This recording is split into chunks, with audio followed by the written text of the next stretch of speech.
Kita lanjut ibu-ibu ya. Nggih, Pak. Lanjut ya. Nggih. Masih semangat ibu-ibu?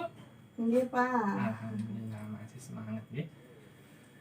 Selanjutnya kita akan belajar tentang pemeriksaan kesehatan ibu hamil. Apa ibu-ibu? Pemeriksaan kesehatan ibu hamil. Hamil. Ya. Sebelum kita mulai membahas, mana tadi kelompok tinggi? Coba angkat tangan yang kelompok tinggi tadi. Yang, Pak. Tadi kan sudah kita bagi ya, kelompok tinggi, kelompok cerdas, kelompok sehat. Nggih. Sekarang coba minta tolong perwakilan dari kelompok tinggi menyampaikan hasil diskusinya. Siapa yang mau menyampaikan? Oh iya. Ya, Bu Risna coba. Apa hasil diskusinya Bu Risna? Apa tadi, Pak? Ya, kita periksa hamil katanya. Ke puskesmas katanya kan. Terus nanti dikasih penambah darah gitu. Terus apa lagi Bu? Hasil diskusinya? Katanya kita disuruh periksa jangan sekali katanya. Berapa tadi ya? 3 kali mungkin. 3 kali. Iya toh, Pak. 3 kali. Untuk lebih jelas dan lebih lengkapnya, sekarang kita akan menonton dulu Ibu, Jadi perhatikan. Saya ada putar film sekarang. Nggak, tolong diperhatikan, Bukan hanya kelompok tinggi yang memperhatikan ya, ibu-ibu yang lain juga minta tolong perhatikan. Saya putar ya, Bu Ibu ya. Iya, Pak.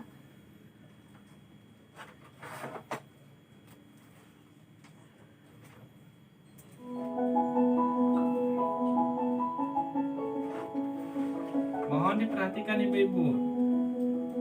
Jelas ibu-ibu? Oke.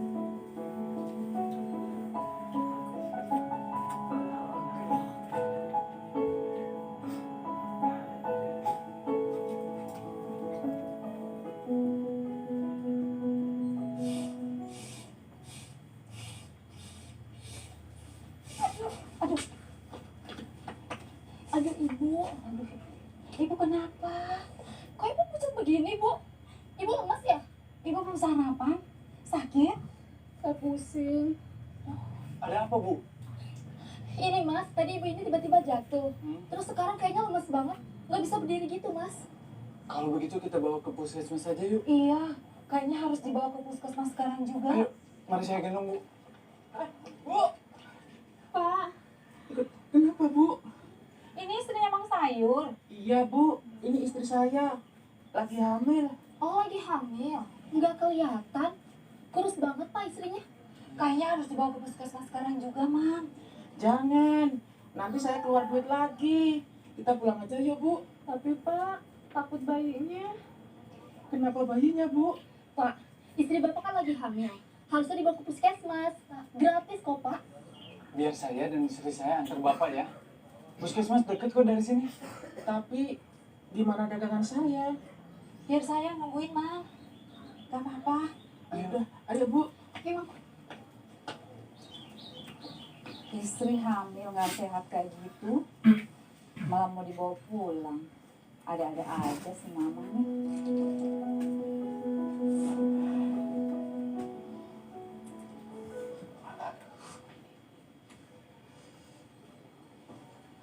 Gimana istri saya Bu Bidan?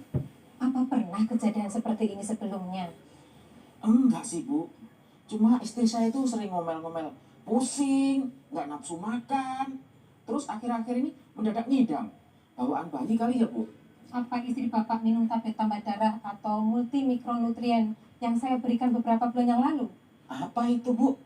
Emang perlu ya bu? Bapak harus lebih banyak perhatian terhadap kesehatan ibu dan bayi. Tadi cek darah, istri bapak anemia. Aneh apa bu? Oh, pantesan istrinya si bapak lemas. Kasian. Darah merah pada istri bapak banyak berkurang. Dia tidak punya tenaga, membahayakan pula bagi si janin. Ya, saya mana ngerti bu. Itu kan urusan perempuan. Pak, Bapak harusnya belajar lebih mengerti tentang urusan ibu dan anak. Karena kalau bukan suami, siapa lagi Caranya gampang kok, Pak. Hanya perlu rajin ketemu dengan bidan. Contohnya suami saya yang ganteng ini, dia rajin ketemu sama bidan. Emangnya harus berapa kali periksa sama Bu Bidan? 4 kali selama hamil. Tetapi Bapak juga harus menjaga makan makanan yang bergizi untuk istri Bapak. Iya, istri sama anak bapak itu kurang bulet. Betul. Dan jangan kelewatan minum tablet tambah darahnya. Paling tidak 90 tablet. 1 setiap harinya selama hamil. Suntik tetanus, Pak. Duh, macem-macem urusan ibu hamil. Selain periksa ke bidan, makan yang bener, nelen tablet, terus apalagi Bu Bidan? Masih banyak, Pak. Tapi Bapak nggak usah bingung, tanyain aja sama saya. Yang penting diutamakan itu anak dan istri, Pak. Tuh kan, banyak yang bantu. Mari Pak, ke dalam. Istri Ya, Bapak. baik Bu.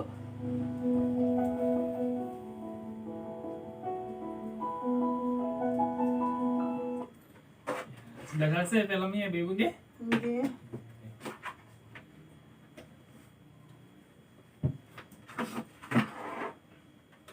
Semua Bagus nggih. filmnya. Bagus filmnya. Nggih.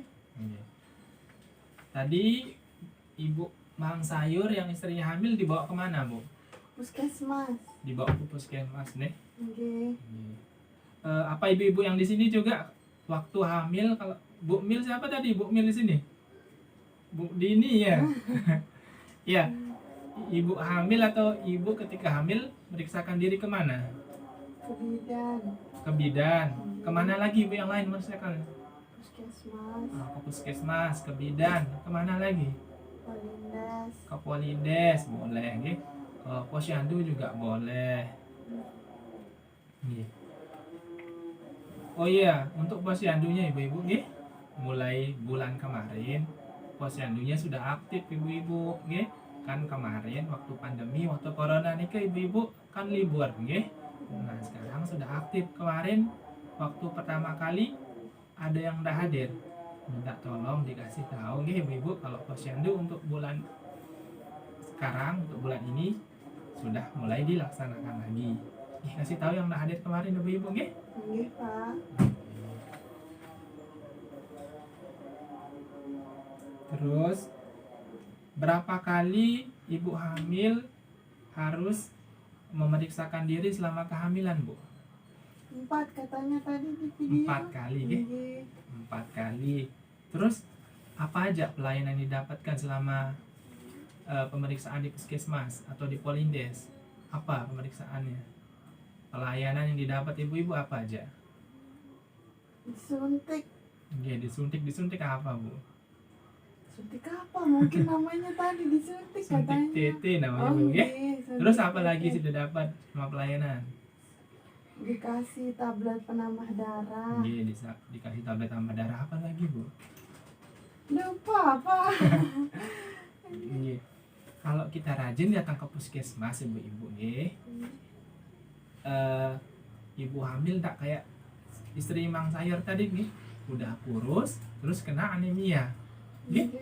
Jangan sampai kayak ibu Mang Sayur tadi nggih.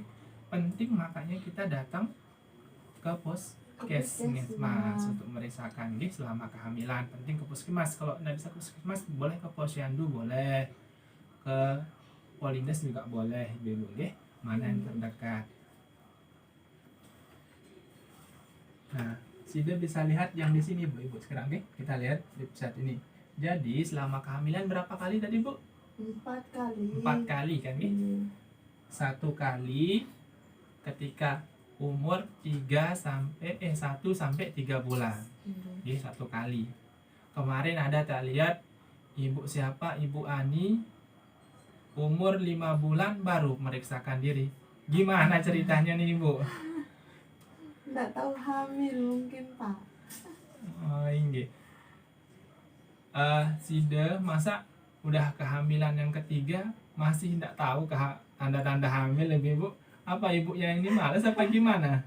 Nggih, ketika Sida sudah tahu ada tanda-tanda kehamilan ibu-ibu segera memeriksakan diri ke puskesmas atau ke Polindes terdekat ibu-ibu nggih, Nggih. biar ibu dan bayinya bisa diperiksa sehingga kesehatan ibu dan bayinya bisa dikontrol ya ibu nggih, agar ibu dan bayi tetap sehat.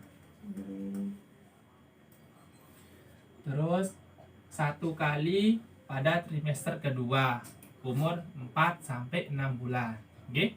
1 kali pada trimester pertama, 1 kali pada trimester kedua. Terus 2 kali pada trimester ketiga ibu nggih. Umur kehamilan sida 7 sampai 9 bulan ibu-ibu. Nggih. 2 kali. Kita ulang lagi sekali Bu. 1 kali pada trimester 1. nggih, umur 1 sampai 3 bulan. Terus 1 kali pada trimester 2. trimester 2 umur 4 sampai 4 6 bulan.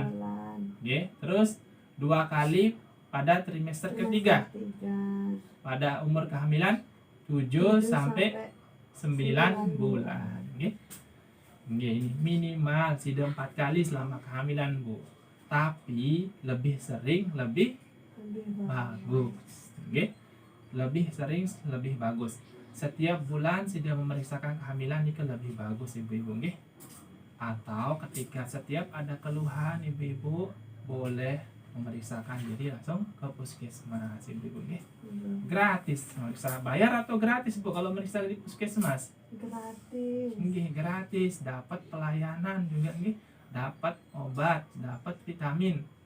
Ibu dan anak jadi sehat. Nggih. Nggih, Pak. Nggih. Insyaallah. Paham ibu-ibu? Paham. Nggih. Nah, apalagi untuk ibu-ibu yang memiliki resiko ini ibu-ibu nih harus lebih sering nggih memeriksakan diri ke fasilitas kesehatan, mau di posyandu, puskesdas atau puskesmas. Nih. Ibu-ibu yang memiliki resiko 4 terlalu. Ada yang tahu 4 terlalu ibu-ibu dalam kehamilan? Apa nih Pak? 4 terlalu nih maksudnya memiliki resiko ini ibu-ibu terlalu muda ibu-ibu nggih, hamil terlalu muda. Maksud hamil di bawah umur 20 tahun nggih. Hamil terlalu muda nih ke ibu-ibu sangat beresiko. Arak hamil di bawah 20 tahun kemarin ibu-ibu yang di sini ibu-ibu arak merarik kode kemarin Bu. Ya Bu Risna. Nggih, umur berapa tahun sih dia merarik Bu? 17 tahun. 17 tahun. Terus hamil umur berapa? Langsung hamil. Langsung hamil. Gimana pengalaman hamilnya Bu? Lelah kita Pak. Lelah? Yang dengar sih dia keguguran pas hamil pertama. Nggih, keguguran dia Pak. Itu kan kehamilan kedua jadinya makin. Oh nggih. Nah, ini contohnya ibu-ibu nggih. Bu Risna. Karena nikah muda terus hamil muda. Jadi ketika hamil pertama anaknya keguguran. Nggih. Untuk anak-anak sida nggih, karena kan sekarang pandemi ibu-ibu nggih, banyak yang dengar yang darak gawe si anak-anak bajang niki Bu pada merarik kode makin ibu-ibu. Nggih, harap pada merarik kode ibu-ibu. Nggih. Jangan sampai anak-anak sida merarik kode. Tok minta tolong sida awasi, perhatikan, nggih, diperhatikan anak-anaknya. Jangan ada yang merarik kode sehingga nanti bisa menyebabkan hamil muda. Contohnya kayak Ibu Risna bisa mengalami keguguran. Nggih. Nanti ceritakan anak-anak sida nggih ibu-ibu biar tidak hamil muda atau merarik kode ibu-ibu. Biar tidak kayak Ibu Risna nih nggih. Anaknya keguguran. Nggih. Terus terlalu apa yang kedua Bu? Terlalu tua mungkin. Nggih, terlalu muda terus terlalu tua nggih. Terlalu tua niki hamil di atas umur 35 tahun. Kenapa niki berisiko ibu-ibu kenapa berisiko kalau hamil terlalu tua Bu? Tua lalu jago. Nggih, kalau kita sudah hamil terlalu tua niki ibu kandungan niki menua, jalan lahir niki kaku ibu nggih, gampang terkena hipertensi ibu-ibu nggih, pendarahan. Jadi Kalau sudah kayaknya cukup 2-3 anak sudah cukup ibu nggih. Ndak sampai hamil terlalu tua. Bisa gunakan KB. Kalau mau berhubungan kan masih kepengen ibu-ibu nggih, bisa menggunakan KB untuk biar tidak hamil, untuk mencegah kehamilan ibu-ibu. Terus terlalu apa yang ketiga ibu-ibu? Terlalu dekat. Pinter. Kok tahu ibu?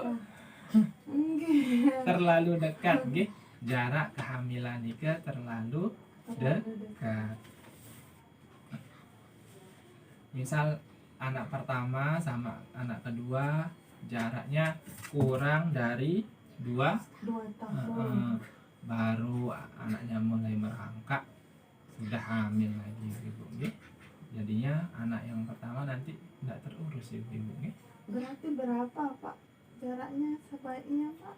Minimal jarak anak pertama atau anak yang satu dengan yang lain minimal 5 tahun nggih ibu 5 nggih. tahun. Nggih. Nggih 5 tahun nggih. Biar apa namanya tidak terlalu dekat ibu-ibu. Terus yang terakhir apa Bu? Terlalu apa? Terlalu tua, terlalu muda, terlalu dekat. Terlalu apa?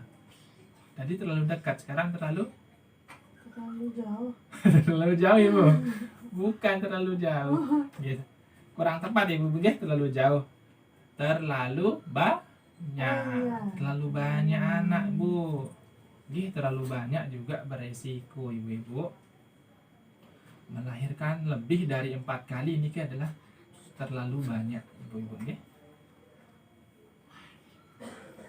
Untuk apa namanya mengatasi risiko ini Bu, biar tidak terlalu dekat, tidak terlalu banyak ibu-ibu nggih, bisa menggunakan KB.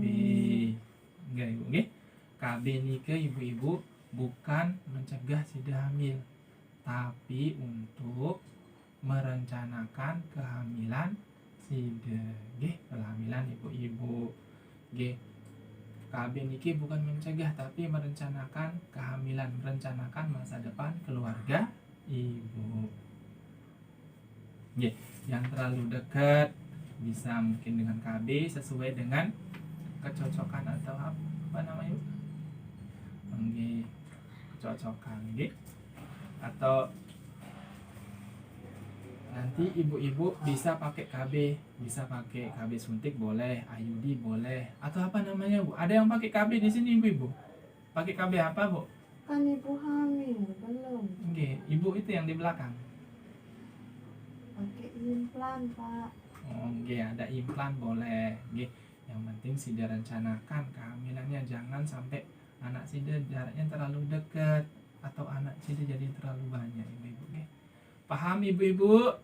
Pak. Alhamdulillah. Ada yang mau ditanyakan ibu-ibu sebelum kita lanjut lagi? Ngerti Bapak. Kalau tidak ada yang ditanyakan, Tiang lanjutkan ibu-ibu. Siap ibu-ibu? Siap. Oke.